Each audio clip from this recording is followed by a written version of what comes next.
함께하심, 보호하심, 인도하심이라는 제목으로 함께하는 말씀을 나누겠습니다. 우리 5월 가정의 달을 맞이해서 지난주까지 우리 가정에 대해서 함께 나눴는데, 오늘 마지막으로 하나님이 주신 또 하나의 가정, 교회에 대해서 메시지를 함께 나누고자 합니다. 어린 시절, 지금도 우리 영유아부실에 있는 아이들 만날 때 부모님이 무작정 차려입혀준 옷을 내 의지와 상관없이 차려입고 어디로 가는지도 알지 못한 채 부모님이 데려가는 곳으로 차에 몸을 실었던 기억, 우리 모두에게 있을 겁니다. 어디로 가는지 또 왜 가는지 다 알지 못함에도 불구하고 초조하지 않고 두렵지 않았던 이유 중에 하나는 부모와 함께 있다라는 그 하나가 우리의 마음을 충분히 진정시켜주기에 충분했기 때문이 아닐까 싶어요. 부모님이 함께 있고 앞서서 인도해 주시면 넉넉한 보호감을 느꼈기 때문에 더더욱 이유를 알지 못하고 목적지를 몰라도 크게 집을 나서는데 어려움이 없었던 것 같습니다. 어린 시절에는 그랬잖아요. 우리 부모님이 얼마나 부유한지, 얼마나 학력이 대단한지, 여러분 그거 몰라도 우리가 행복할 수 있었어요. 우리가 행복할 수 있었던 이유는 가족과 함께하는 그 자체가 주는 행복감이 부모가 얼마나 많이 가지고 있는가, 얼마나 배웠는가 보다도 더 크게 다가왔기 때문이죠. 그래서 가정이 우리에게 주는 의미는 상당히 남다르다고 할 수 있어요. 그래서 여러분, 성경은 가정을 하나님이 주신 교회 공동체라고 표현을 합니다. 가정이라는 교회 안에서 하나님은 저와 여러분들에게 다양한 역할들을 부여하셨고요. 또 그 역할들을 우리가 성실하게 이행해 가면서 하나님의 마음과 그분의 사랑을 배울 수 있도록 하신 거죠. 그런 의미에서 하나님의 나라와 그분의 사랑을 보고 경험할 수 있는 가정은 좋은 학교가 아닐 수 없어요.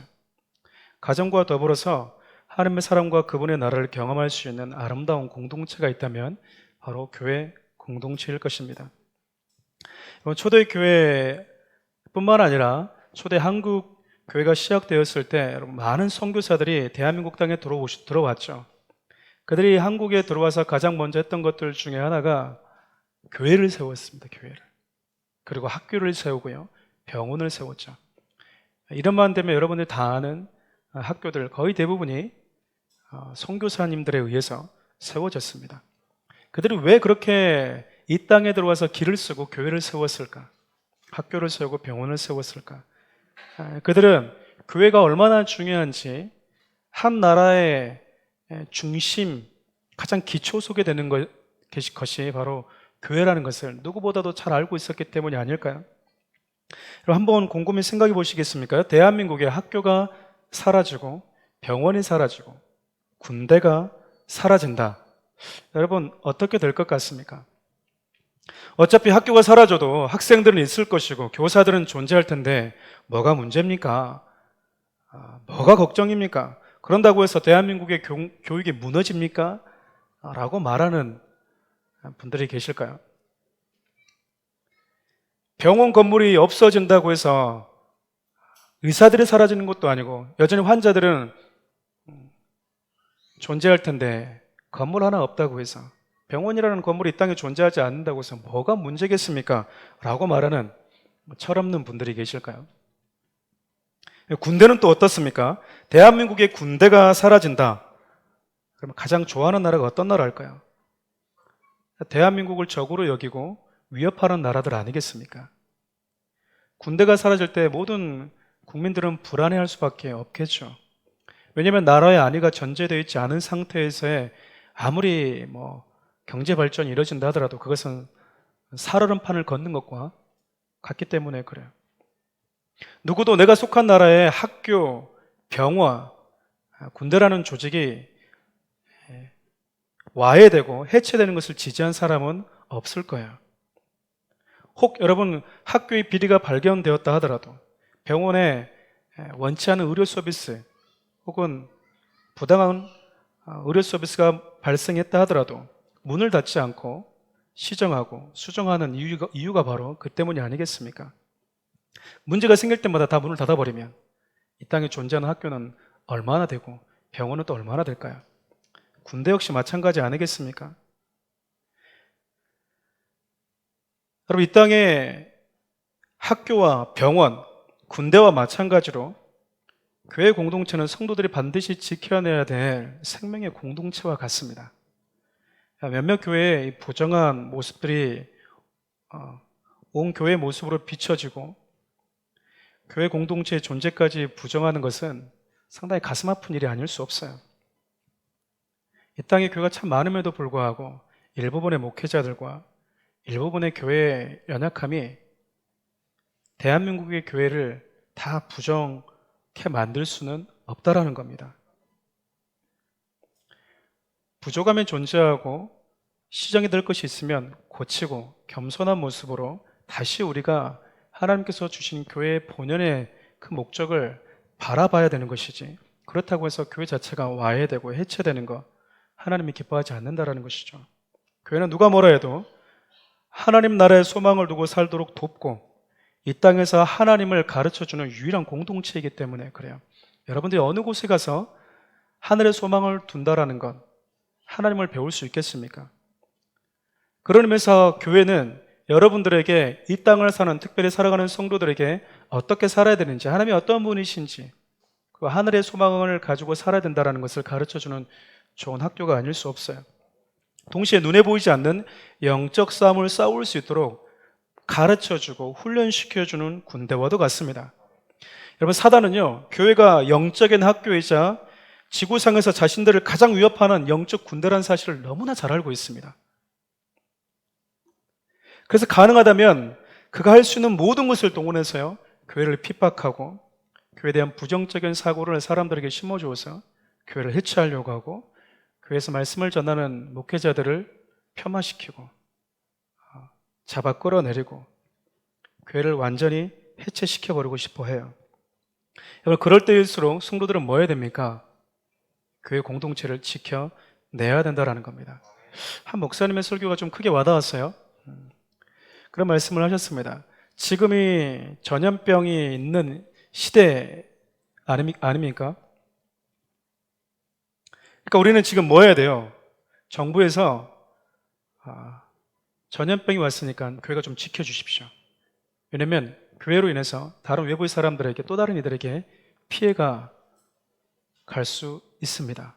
생명의 위협을 교회가 줄 수 있기에 모임을 좀 자제해 주시고 영상으로 좀 예배를 드려주시고, 혹시 예배를 드린다면 지정된 규칙을 좀 지켜 주십시오 라고 한다면 우리는 그 말에 공감하고 또 귀를 기울이고 협조할 필요가 있다고 생각해요. 왜죠? 전염병이잖아요. 전염병. 누군가에게 피해를 줄 수 있잖아요. 그런데 그래서 우리는 정부에서 좀 지켜주십시오라고 말할 때 지켜주지 않는 교회를 보면 같은 교인임에도 불구하고 불쾌감을 느끼는 거예요. 왜 그러지? 조금만 좀 참지? 그렇지 않습니까? 그런데 전염병이 사라진 이후에 다른 목적으로 국가가 교회 모임을 제한하거나 교회 공동체의 모임을 와해시키려고 한다면, 그래서 그들이 정부가 어떤 이유를 가지고 교회에게 혹은 나라에 이렇게 해달라고, 모이지 말아달라고 말한다면 과연 그때도 성도들은 누구의 말을 들을까? 그 질문을 목사님이 설교 중에 던지시는데 참 마음이 좀 아팠어요. 저는 성도들에게 그렇게 이야기합니다. 특별히 선교사들, 특별히 정말 목숨을 걸고 복음을 전하는 자들, 후배들이나 친구들을 만나면 그렇게 이야기를 해요. 몸 사르라, 몸을 아껴라. 주님의 일을 한다고 해서 몸을 방치하면서 병이 들 정도로 사역하는 거 결코 좋은 거 아니다. 그럼 그렇게 얘기해요. 선배님, 그래도 하나님 일하는데 이 정도 몸은 망가져야 되지 않습니까? 그렇지 않다. 우리가 주를 위해서 목숨을 내어놔야 될 때가 오면 과감없이 우리의 목숨까지도 내어놔야 되지만, 그런 상황이 아니라면 네 몸은 철저하게 건강하게 지켜라라고 얘기합니다. 여러분, 전염병일 때는 어쩔 수 없겠죠. 우리가 정부와 함께 동참을 해야 되겠죠. 우리가 이웃에게 피해를 주면 안 되기 때문에. 그러나 그 이외에 우리는 힘써서 교회 공동체를 지키고 예배를 사수할 수 있어야 돼요. 그것이 바로 일제치대 때 여러분들 잘 아시는 주규철 목사님, 손여 목사님, 수많은 믿음의 사람들이 지켜냈던 믿음의 유산이기 때문에 더더욱 그렇습니다. 한 번에 이런 부분들 때문에 이제 시간이 지나면서 성도들이 목회자가 강단에서 예배를 지켜야 됩니다. 예배 공동체를 지켜야 됩니다. 주님이 주신 몸된 교회입니다. 하나님은 이 교회가 와야 되지 않기를 원하십니다. 영적인 군대입니다. 우리가 지켜내야 됩니다라고 아무리 목청껏 소리 내봐야 이제 더 이상 목회자들보다도 정부의 그 어떤 말이 여러분 마음 가운데 더 깊이 박힌다면 이 코로나 이 시간이 어떤 에게는 엄청난 영적인 손해가 되어버릴 수도 있다는 거예요. 반복해서 이런 말씀을 드린 이유가 있습니다. 하나님은 교회 공동체를 통해서 저와 여러분들에게 이 땅을 살아가는 성도들에게 삶의 이유와 목적과 방향을 가르쳐 주기를 원하시고요. 눈에 보이지 않는 영적 세력 가운데서 속지 않고 싸울 수 있는 훈련을 시켜주고 싶어 하기 때문에 그래요. 오늘 이렇게 믿음의 선배들이 지켜왔고 또 우리가 지켜내야 되는 교회 공동체가 주는, 교회 공동체가 우리에게 가져다 주는 아름다운 교훈에 대해서 살펴보려고 합니다. 아마 여러분도 마찬가지겠지만 저도 어린 시절에 문제가 생길 때마다 교회로 달려갔던 기억이 있어요. 여러분, 교회 가서 그렇게 기도해도 안 되면 작정 기도를 합니다. 작정 기도를 하죠. 교회에서 작정 기도도 문제가 안 풀리면 이제 어디로 갑니까? 어디로 가죠? 기도원에 이제 갑니다. 이제 기도원에 달려갑니다. 모든 걸 잠시 내려놓고 기도원에 가서 이제 하나님 이 문제를 해결해 달라고 집중적으로 그곳에서 이제 기도하게 되는 거죠. 왜 그랬을까요? 여러분, 적어도 교회에 가면 마음이 편안해지고 나의 모든 문제가 좀 해결받을 수 있지 않을까라는 그런 마음이 들었기 때문이었던 것 같아요. 하지만 교회는 나의 모든 문제를 해결해 주지 못하더라, 그 말이죠. 여러분, 수많은 기도 제목, 수많은 문제들 가지고 주님께 다가왔지만 그 문제가 내가 원하는 대로 다 해결되어졌냐? 저는 안 그랬습니다. 교회 가면 내 모든 문제가 해결되길 줄 아는 막연한 기대감을 가지고 달려갔는데 내가 기대했던 결과들이 교회 안에서 주어지지 않을 때가 많이 있었다는 거예요. 여러분, 그렇다고 해서 교회가 잘못된 겁니까? 그렇지 않아요. 단지 제가 교회 공동체에 대해서 오해했을 뿐이에요. 교회가 어떤 곳인지에 대해서 제가 오해했던 거죠. 만약 교회 공동체가 문제가 있고 내가 속았구나라고 정말 느꼈다면 제가 이 자리에 목사로서 여러분 앞에 서 있었겠습니까? 물론 교회 와서 기도하면서 또 여러 가지 권면을 들으면서 문제가 해결되기도 했고요. 때로는 문제를 해결하는 방법과 지혜를 얻기도 했습니다. 그럼에도 불구하고 모든 문제가 다 해결되지 못했던 것만큼은 사실이었어요. 나의 기대를 100% 충족시키지 못한다는 사실에 눈을 뜨게 되면서 하나님의 교회 공동체를 우리에게 왜 주셨는지를 조금 깨닫기 시작했습니다. 그러면서 제가 교회에 대해서 몇 가지 오해하고 있었던 것이 있다는 것을 알게 됐어요. 하나님께서 저와 여러분들에게 교회 공동체를 주시면서 들려주고자 했던 교훈이 있었던 거죠. 그 중에 한 가지를 저와 여러분과 함께 나누려고 합니다. 여러분, 오늘 우리가 읽었던 본문 말씀처럼 이스라엘 백성들은 40년간 광야 생활을 했어요. 익히 알고 있겠지만 사도행전 7장에서 스데반 집사는 광야 생활을 광야 교회라고 우리에게 표현해주고 해석해주죠. 우리 사도행전 7장 38절 상반절을 읽어볼까요? 시내살에서 말하던 그 천사와 우리 조상들과 함께 광야 교회에 있었고, 어디 있었대요? 그러니까 하나님은 출애굽한 이스라엘 백성들을 광야로 이끄셨다고 말씀하시는데 우리식으로 이야기하면 광야 교회로 인도하셨다라는 거예요. 구원했는데 구원받은 백성들을 교회로 인도해 주셨다라는 것과 같은 이치라고 할 수 있겠죠. 근데 여러분, 광야는 아무것도 없는 허벌판이죠. 이런 광야 교회에서 이스라엘 백성들이 하나님과 함께 40년간 생활을 하게 됩니다. 누구와 함께요? 하나님과 함께. 하나님께서 방치해 둔 것이 아니라 너희들끼리 40년 동안 먹고 살아봐라라고 말씀한 게 아니라 하나님과 함께 생활을 했던 거죠. 그럼에도 불구하고 광야는 사람들이 살 수 있는 환경이 못 됩니다. 광야 일교차는 살인적일 만큼 커요. 밤에는 너무 춥고요. 낮은 살을 태울 듯한 더위 때문에 사람이 살 수 있는 환경과는 거리가 너무나 멉니다. 뿐만 아니라 광야 교회는 모든 것이 다 갖춰져 있는 것도 아닙니다. 넉넉함과 풍성함과는 거리가 먼 거죠. 그럼에도 광야라는 교회가 성도된 우리 모두에게 가르쳐주고 있는 것이 있다면 광야 교회는 하나님과 함께 가족처럼 살았던 공동체였다라는 거야. 하나님과 함께 살았던 공동체. 물론 광야는 모든 것이 갖춰져 있는 곳은 아닙니다. 그럼에도 광야 교회는요, 하나님의 함께 하심과 하나님의 보호하심과 하나님의 인도하심이 있는 곳이었어요. 오늘 우리 읽었던 말씀을 보면 하나님은 40년간 광야 교회에서 생활하는 이스라엘 백성들을 불과 구름 기둥으로 보호하시고 인도하셨죠. 불 기둥은 저녁에 따뜻한 난로 같은 역할을 했고요. 그리고 구름 기둥은 낮에는 그들의 그늘이 되어주고 앞서가서 그들이 가야 될 길을 인도하는 인도자 역할을 했던 겁니다. 광야가 풍성한 곳이 아니라는 것은 분명하지만 그곳에 하나님의 보호하심과 인도하심이 있었다라는 것은 확실해요. 교회 공동체가 바로 이와 같은 겁니다. 교회 공동체는 이 땅을 살아가는 성도들에게 모든 문제를 완벽하게 해결해 주는 곳이 아니에요. 때로는 이곳에 와서 여러분들이 많은 문제를 해결받을 수도 있고요.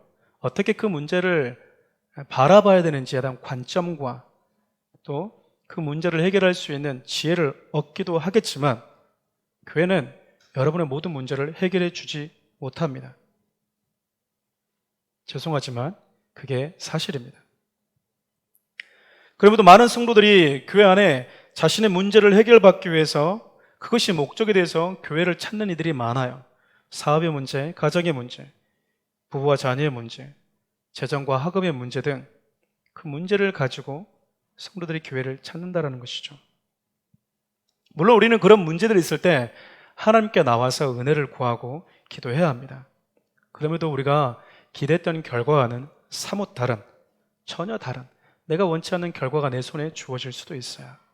기도하고 몸부림쳤는데도 내가 애쓰고 주님이 원하신 대로 살아보려고 했는데도 불구하고 내가 기대했던 것과 정반대의 결과가 내 손에 쥐어질 수도 있는 곳, 그것이 바로 교회예요.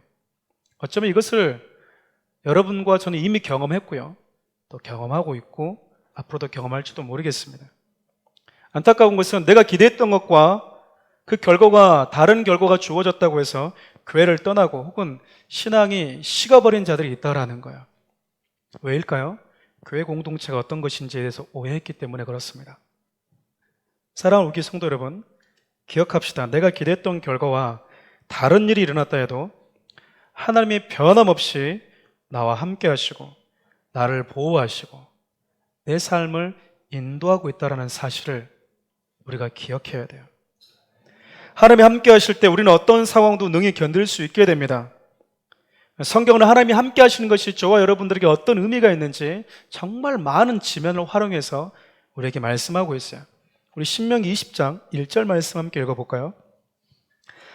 내가 나가서 적군과 싸우려 할 때 말과 병거와 백성이 너보다 많음을 볼지라도 그들을 두려워하지 말라. 애굽 땅에서 너를 인도하여 내신 내 하나님 여호와께서 너와 함께 하시느니라. 우리 이사야 41장 여러분 잘 알고 계시는데요, 이사야 41장 10절 상반절도 같이 읽겠습니다. 놀라지 말라. 나는 내 하나님이 됨이니라. 나의 생명을 해하러 가는 적들이 눈앞에 있는 상황이에요. 그럼에도 하나님은 두려워하지 말라고 하십니다. 이유가 간단해요. 누가 함께 있기 때문이죠? 하나님이 함께 있기 때문이었습니다. 여러분, 우리는 하나님이 함께 있으면 두려워할 수 있는 상황은 없어야 된다고 생각을 해요. 하나님이 함께 있으면 적은 내 눈앞에 없어야 된다고 생각하죠. 하나님이 함께 있는데 적이 왜 있습니까? 하나님이 함께 있는데 왜 내게 이렇게 어려운 상황이 주어질 수 있습니까? 내가 하나님의 자녀이고 하나님과 함께 있는데 왜 내 인생 가운데 어렵고 힘든 상황이 주어줄 수 있습니까? 우리는 그렇게 이야기하지만 하나님은 그럴 수 있다라고 이야기합니다. 그럼에도 불구하고 하나님은 두려워하지 말래요. 왜죠? 내가 너와 함께 있기 때문에. 하나님이 함께 하신다라는 그 믿음이 위기의 순간은 물론 우리가 경험하는 열악한 모든 상황들을 이겨내고 그 상황 속에서 우리를 담대케 만들어 준다라는 사실입니다.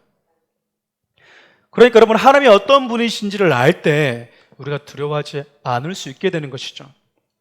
교회는 여러분들이 교회 바깥을 나가면 모든 문제가 다 해결됩니다 라고 만일 가르쳤다면 그 메시지는 비성경적인 메시지였고, 그렇게 설교를 했다면 그 목사님들은 설교를 잘못한 겁니다.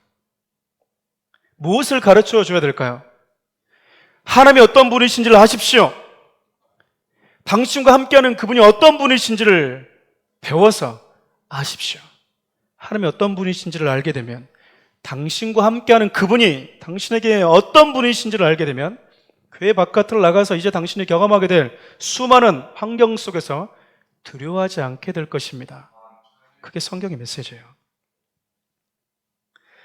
여러분, 신명기 8장 15절 말씀을 보면 하나님께서 모세를 통해서 이렇게 말씀하시죠. 너희들이 40년 동안 광야 생활을 했는데 광야는 불뱀이 있는 곳이다. 여러분, 이스라엘 백성들이 범죄에서 불뱀에 물기 전에 단 한 번도 그들은 불뱀에 물린 적이 없습니다. 왜였을까요? 그들과 함께 하신 하나님이 보호해 주셨기 때문에 그래요. 여러분, 교회는요, 편안하고 또 윤택한 상황을 만들어주는 것을 본질로 하지 않습니다.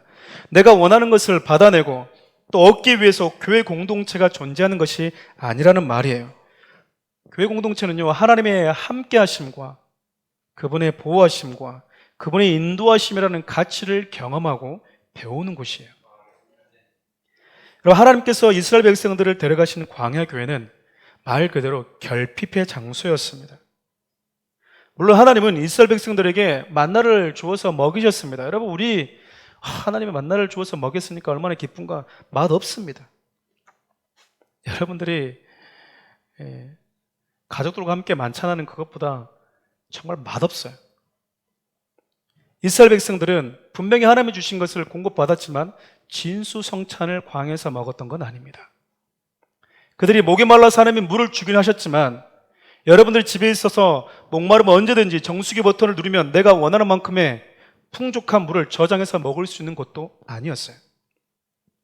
하나님이 함께 계셨는데도 불구하고 지금 저와 여러분들이 살고 있는 집이 주는 안락함과 평안함과 풍성함보다도 못했다라는 거야.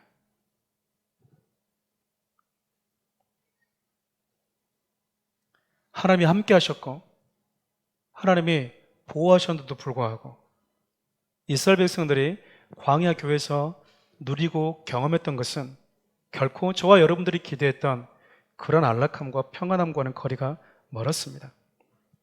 광야는 이스라엘의 필요를 채워주는 곳이긴 했습니다. 그러나 넉넉하지 않았습니다. 광야 교회가 그럼에도 불구하고 가지고 있는 아름다움은 그것에 하나님의 보호하심과 함께하심과 인도하심이 있었기 때문이에요. 제가 이 표현을 반복해서 강조하는 이유가 있습니다. 여러분들 교회 공동체에서 배워야 될 것이 바로 그것이기 때문에 그래요. 때로는 내 인생 가운데 부족하고 열심히 살고 몸부림쳐도 어느 한계를 경험할 때, 혹은 내가 원하는 것과 다른 결과를 만나더라도 하나님이 함께 하심으로 인해서 내가 기뻐할 수 있는 곳, 하나님이 나와 함께 하신다면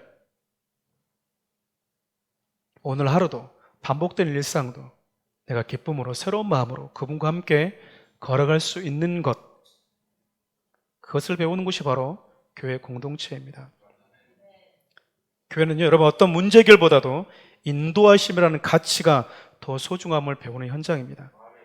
그렇지만 우리가 하나님의 인도하심을 경험할 때 몇 가지 기억해야 될 것이 있어요.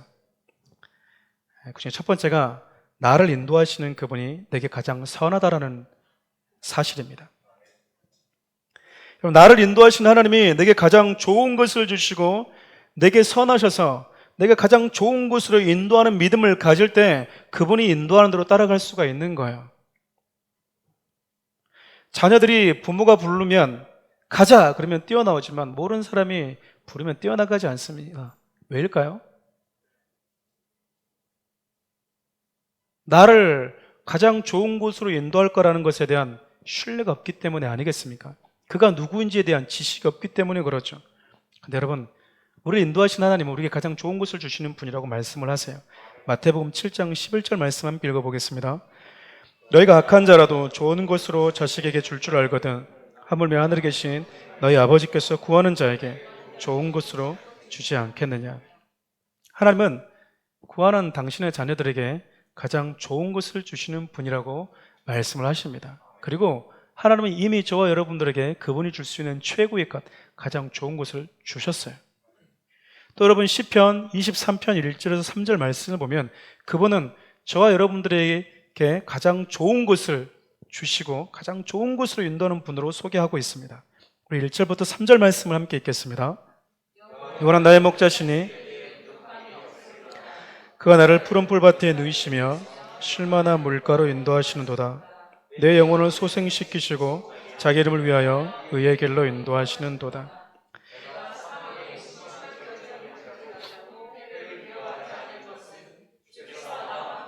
아멘. 네, 3절까지만 읽으면 되겠습니다. 여러분, 양은 목자의 인도함을 받죠? 양이 목자의 인도함을 순종하는 이유가 뭘까요? 목자가 나를 가장 좋은 것으로 인도한다라는 신뢰 때문이 아닐까요?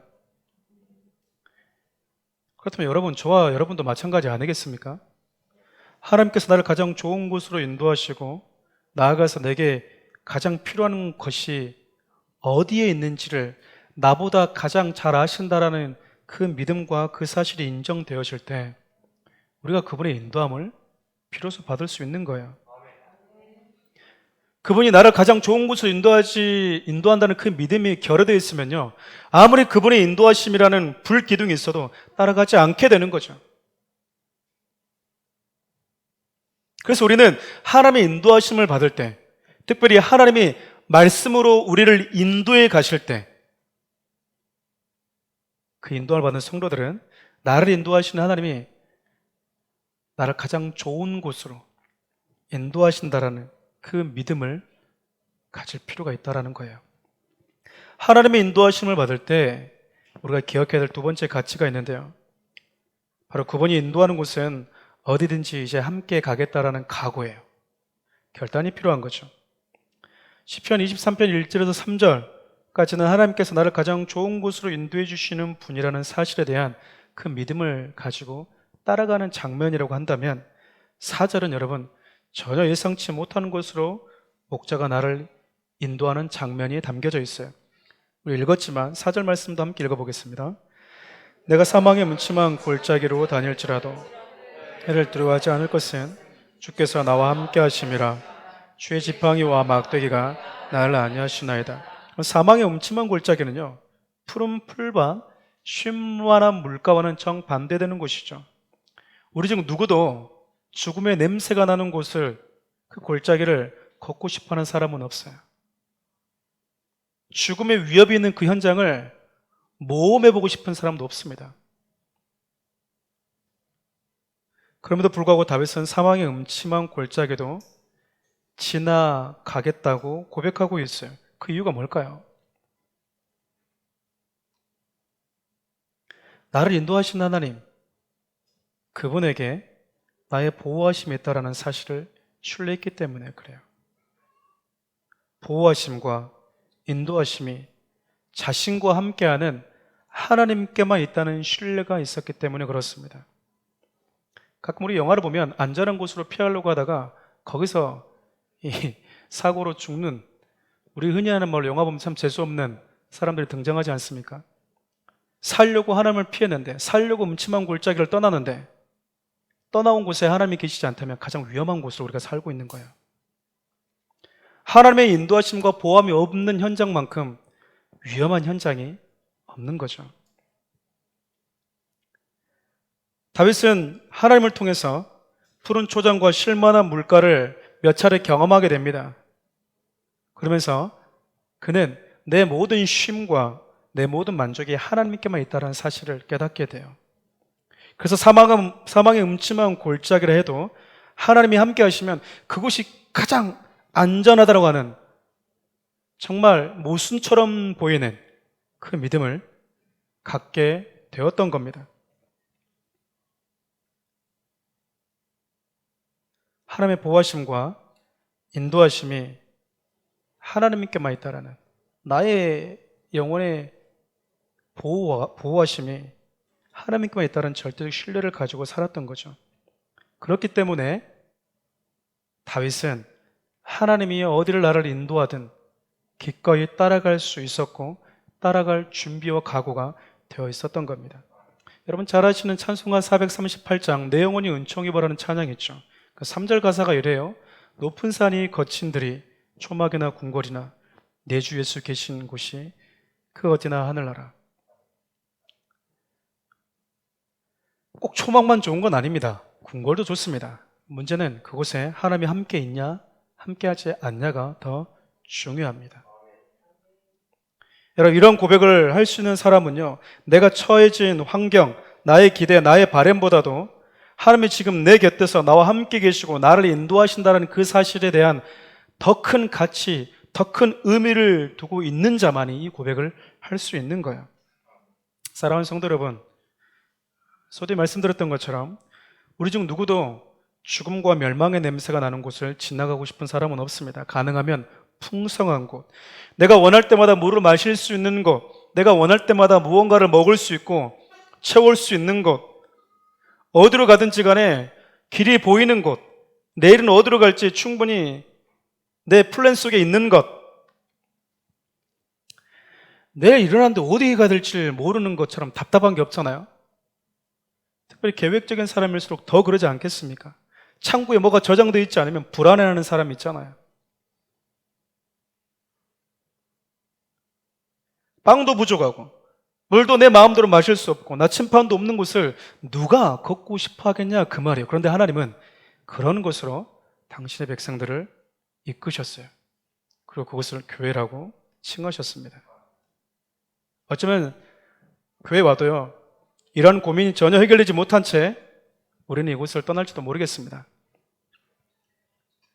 하지만 우리는 교회에서 광야길을 걸어가는 나를 하나님은 결코 홀로두지 않으시고 돌보시고 인도한다라는, 인도해 오셨고 지금도 인도하시고 앞으로도 인도하실 거라는 그 믿음은 가지고 교회 문을 나가셔야 된다라는 거예요. 신앙은 내가 원하는 풍성함을 받아내리는 것이 아니라 인도함을 받는 여정이기 때문에 그렇습니다. 어릴 적 부모님이 입혀준 옷을 입고 부모님이 데려가는 곳으로 내 의지와 상관없이 이끌림 받았던 적이 있지만 이제 부모가 되고 나 보니까 제가 동일하게 자녀들에게 그렇게 하고 있더라고요. 옷을 입혀주고 어디로 가야 되는지 말해줘도 모르지만 어디 가려고 그래? 아이들이 설명해주면 알겠습니까? 어린 시절 그 경험했던 그 기억이 그대로 남아있는데 이제는 부모의 자리에서 자녀들에게 동일한 모습으로 동일한 부모가 했던 것을 반복해 하고 있는 제 모습을 보게 돼요.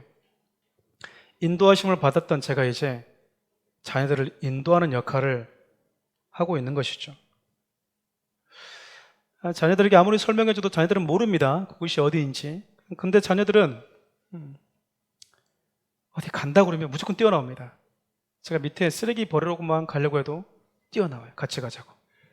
그곳이 어딘지 관심이 없어요. 아빠 쓰레기 버리러 간다니까 같이 가. 네. 웁니다. 울어. 같이 안 가면. 쓰레기 버리러 가는데 그때도 같이 가고 싶어요. 자녀들에게 유모차에 딱 앉히면 걔들이 그냥 편하게 앉아있지 어디로 들어가려고 그래? 불안의 눈빛을 찾아볼 수 있습니까? 없어요, 여러분. 자녀들에게 불안한 눈빛을 쳐다볼 수 없습니다. 딱 하나만 물어보죠. 아빠 뒤에 있지? 아빠가 밀고 있는 거 맞아? 이것만 한 번씩 확인하면 자녀들에게 있어서는 어딜 가든 무엇을 하든 그거 하나로 충분해요. 사랑하는 성도 여러분, 하나님은요, 교회 공동체를 통해서 그것을 저와 여러분들에게 가르쳐 주고 싶어 하세요. 교회에 달려와 기도하고, 그래도 안 되면 기도원에 달려가 기도했는데도 불구하고 아무런 문제를 해결받지 못한 채 내려왔던 기억이 저 안에는 있거든요. 그럼에도 불구하고 확실한 것은요, 기쁨과 감사의 마음이 가득했다라는 거예요. 왜일까요? 기대했던 결과가 주어지지 않았어요. 여전히 내려가면 문제는 그대로예요. 그런데 하나님이 나와 함께 있다는 걸 내가 느끼고 오는 거야. 하나님이 지금 나와 함께 있구나. 하나님이 나를 보호하고 계셨구나. 하나님이 나와 함께 하셨고 나와 지금 함께 하고 있구나. 그러면 나와 계속 함께 해주시겠지. 여러분, 이것을 기도하면서 다시 한번 마음에 사무치면서 돌아왔기 때문에 여전히 내려가면 문제가 산더미인데도 불구하고 평안한 마음을 가지고 내려올 수 있었던 거예요. 말씀을 정리하려고 합니다. 사랑하는 우리 교회 성도 여러분, 우리 인생 가운데 결핍이 있다 해도요, 여전히 하나님은 저와 여러분들을 인도하고 계십니다. 믿으십니까? 그렇기에 우리는 기쁨과 감사함으로 오늘 하루를 살아갈 수 있는 거예요. 나름대로 무언가를 기대하면서 사랑하는 우리 교회에 오신 분들도 계실 겁니다. 그리고 우리는 그들이 가지고 있는 문제들을 가지고 함께 부둥켜 안고 기도해야 돼요.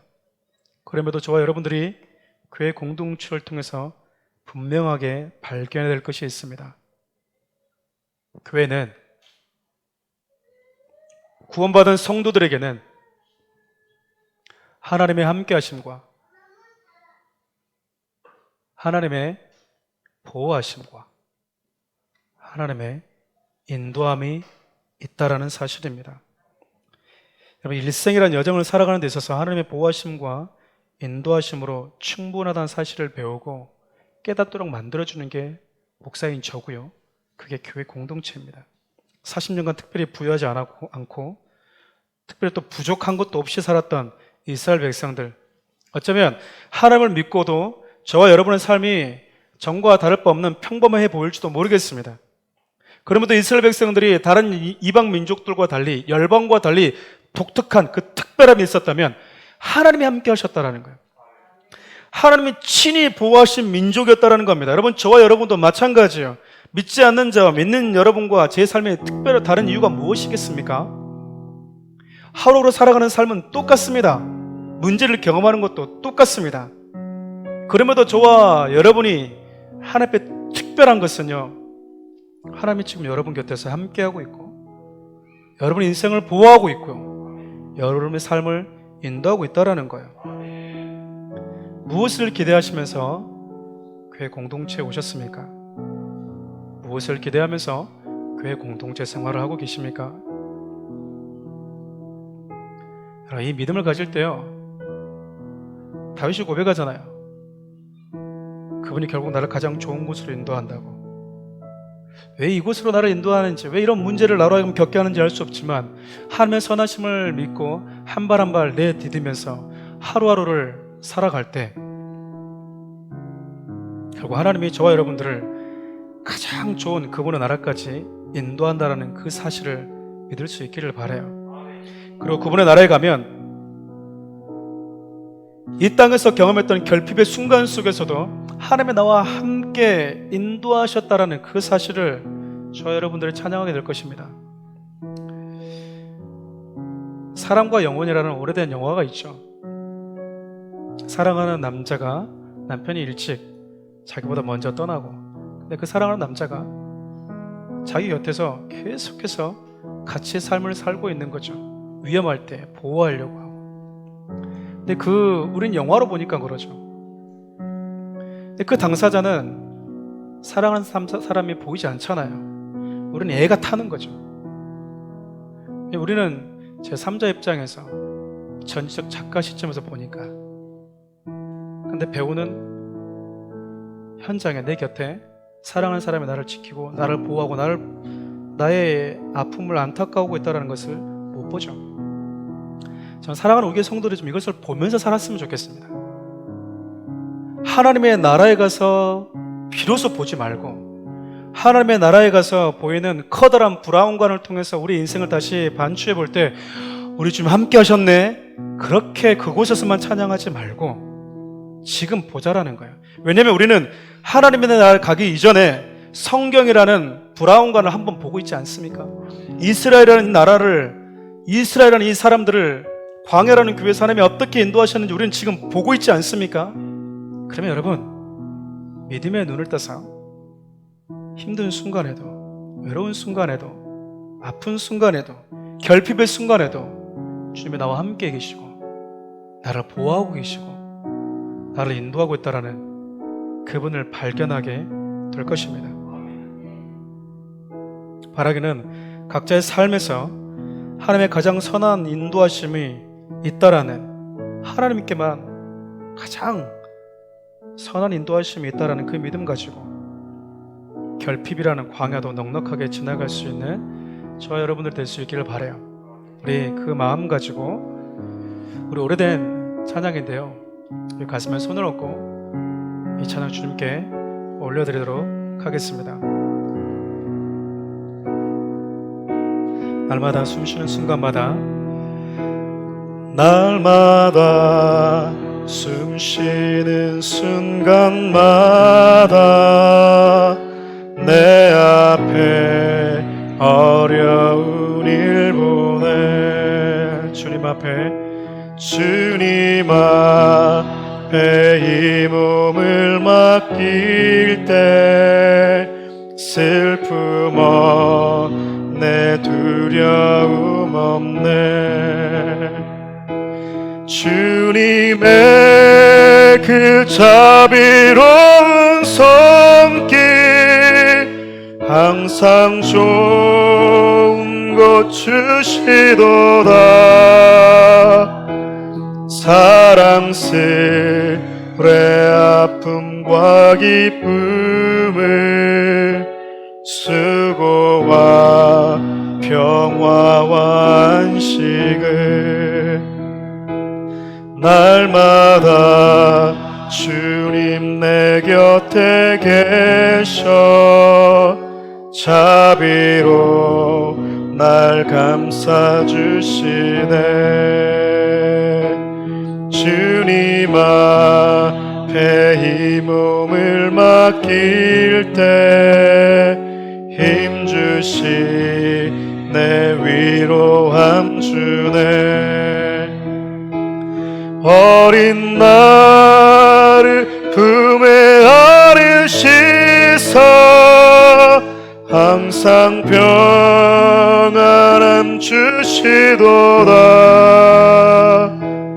내가 살아 숨을 쉬는 동안 살피시다 약속하셨네.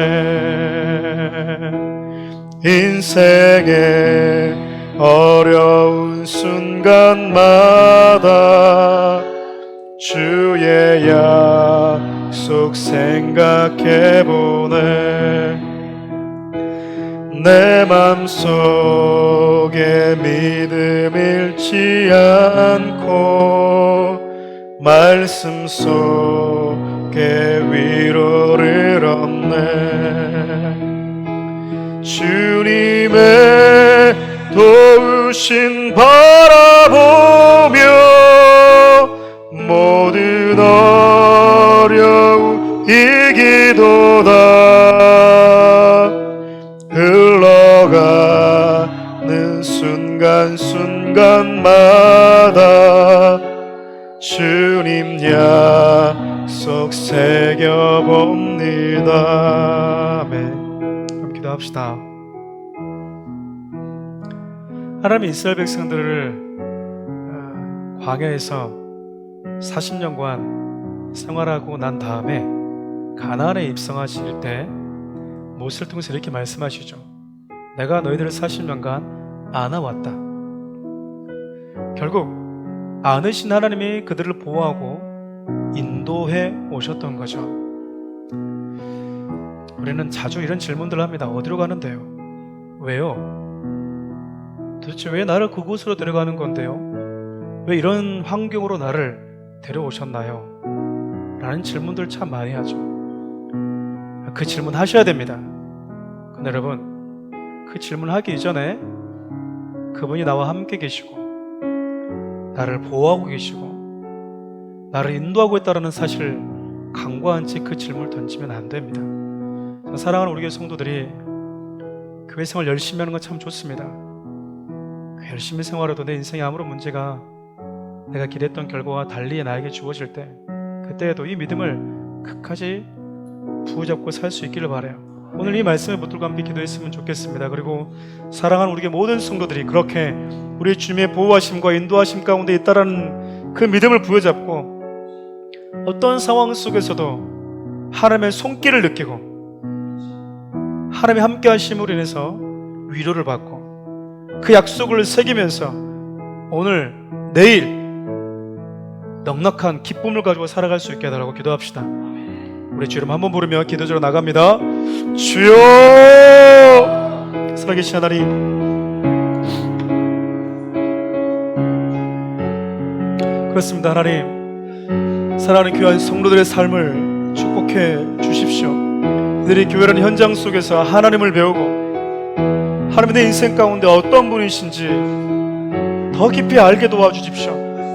그래서 하나님, 두려워하지 말라고 우리 주에 말씀하실 때 우리 마음이 넉넉히 안심이 되는, 우리 마음의 초조함이 사라질 정도로 나와 함께 하시는 하나님이 어떤 분인지에 대한 하나님 분명한 믿음을 갖게 되는 교회 공동체가 되게 도와주십시오. 하나님, 가정을 통해서 우리에게 참 많은 것들을 배우게 하셨는데 하나님, 교회라는 가정 공동체를 통해서 또한 우리가 하나님의 어떤 분이신지를 배우게 되고, 또한 교회라는 공동체를, 믿음의 공동체를 통해서 하나님께서 우리에게 배우기를 원하시는 것이 하나님의 보호하심과 인도하심과 하나님의 함께하심 있는 곳이라는 것을 우리가 잊어버리지 않고 살아갈 수 있도록 도와주십시오. 사랑하는 귀한 성도들이 하나님 각자 저마다 다른 환경에 처해 있을 터인데 그때마다 이들이 하나님의 마음을 부여잡고 하나님의 사랑을 부여잡고 하나님의 인도하심을 부여잡고 감사함으로 우리 인생의 여정을 걸어가게 도와주십시오. 이들의 모든 삶 가운데 내가 경험하고 있고 내가 만나는 환경보다도 나와 함께 하신 하나님이 더 크게 다가오는 믿음의 사람들 되게 하여 주십시오. 살아계신 하나님, 이스라엘 백성들과 같이 우리도 때로는 넉넉하지 않고 때로는 결핍이라는 환경을 만날 때가 있습니다. 때로는 아무리 기도하고 아무리 몸부림쳐도 원치 않은 상황에 내몰릴 때도 있습니다. 이스라엘 백성들은 그렇게 40년간 불편하고 부족한 곳을 지나왔습니다. 그런데 하나님 이렇게 말씀하십니다. 내가 그곳에서 너와 함께 했고 내가 너를 보호했고 내가 너를 인도했노라고. 사랑하는 성도들이 그 사실을 주님의 몸된 교회를 통해서 배우고 배워서 마음에 새기게 도와주십시오. 그래서 어떤 환경을 만나도 그 환경 속에서 넉넉히 그 환경보다 크신 하나님, 그분으로 인해서 내 안에 있는 기쁨이 식어지지 않는, 내 안에 있는 감사가 사라지지 않는 귀한 성도들 되게 도와주십시오. 그리고 함께 하시는 예수 그리스도의 은혜와 우리를 보호하시는 하나님의 사랑과 우리를 인도하시는 성령 하나님의 친밀한 사랑이 사랑하는 귀한 성도들 머리 위에, 사랑하는 우리 교회와 나라와 민족 위에 함께 하시기를 간절히 축원하옵나이다. 아멘.